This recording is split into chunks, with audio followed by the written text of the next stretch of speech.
ആ ആട്ടുകൂട്ടത്തില് ഒരു കുഞ്ഞാടുണ്ടായിരുന്നു, ഒരമ്മയും ഒരു കുഞ്ഞാടും ഉണ്ടായിരുന്നു. അപ്പോൾ ഒരു ദിവസം വൈകുന്നേരം എല്ലാവരും വന്ന് ആലയിൽ കിടന്നു. കുഞ്ഞാടും അമ്മയും അടുത്തടുത്ത് കിടന്നു. നിങ്ങളൊക്കെ അമ്മയുടെ കൂടെ അങ്ങനെയല്ലേ, അമ്മയുടെ അടുത്ത് പോയി കെട്ടിപ്പിടിച്ച് കിടക്കില്ലേ?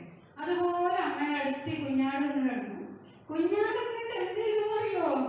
അമ്മയോട് പറഞ്ഞു, അമ്മേ